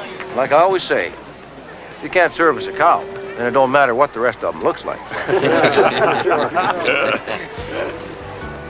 40 centimeters. Good set. Say, Colin, you measure up? You want to know if I measure up? Yeah. He wants to know if I measure up. Yeah. Try me. Now, gentlemen, the bar is open, and I would like to buy you all a drink. Sounds great. Hey there. Where have you been all afternoon? You been hiding from me? No, I think I just got my best bull, one-way ticket to Tokyo. Listen, Imperial's got new water beds. Oh, yeah? Why don't we get together tonight and make some, waves? Mom, you gotta see this humongous bull. Where's your dad? He's at the bar. There's your lovely wife.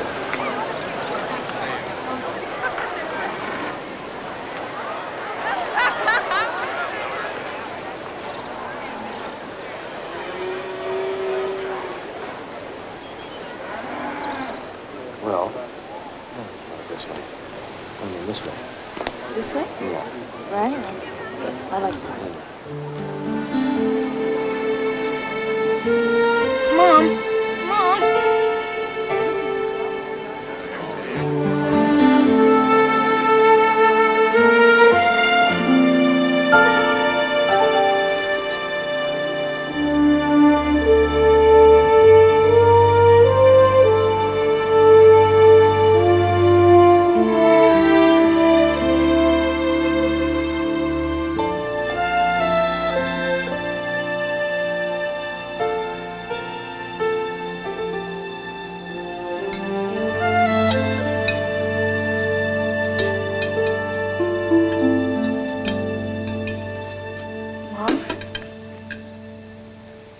I get a glass of milk? What's the matter? Did you eat too much junk today?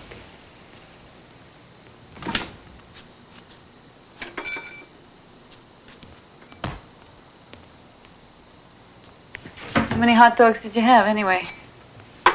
Only 4.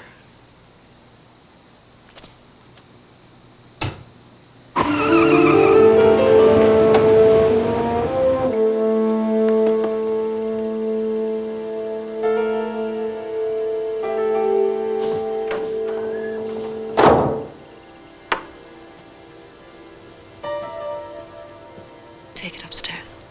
Go on. Get me a beer. Dad, maybe I'm gonna throw up. Yeah, nice. Go on, sweetheart. I'll be up in a minute. When the Newfoundland government finally released the results of its initial drilling tests today, it seemed that yesterday's feverish activity in oil stocks wasn't justified. But as John McQuaker reports, the find is still regarded as encouraging, if not spectacular. The Hibernia well is 300 kilometers southeast of St. John's in the Grand Banks of Newfoundland, a shallow area of ocean. Shall I make you a sandwich? 100 meters deep. It's operated by Chevron for a consortium of oil companies, including the government-owned Petro-Canada. The drill pipe from this ship is 4,100 meters into the ocean floor. Colin, I've been thinking again about needing to get away. With the kids.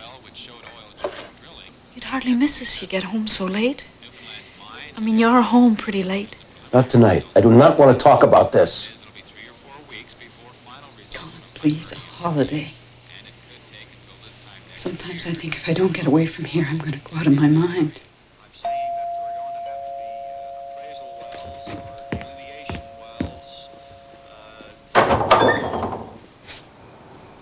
Yeah? Sir, I was just driving by and I saw that your car is parked on the wrong side of the street. There have been some complaints and... Sir, you don't know who I am? I know who you are, Mr. Thatcher. Oh, good. We're making progress. So your vehicle is... Oh, wait a minute. I don't have to put up with this bullshit from you. I'll park my vehicles any goddamn way I want. Now get your ass off my property. If this harassment continues, I'm gonna get you thrown off the force.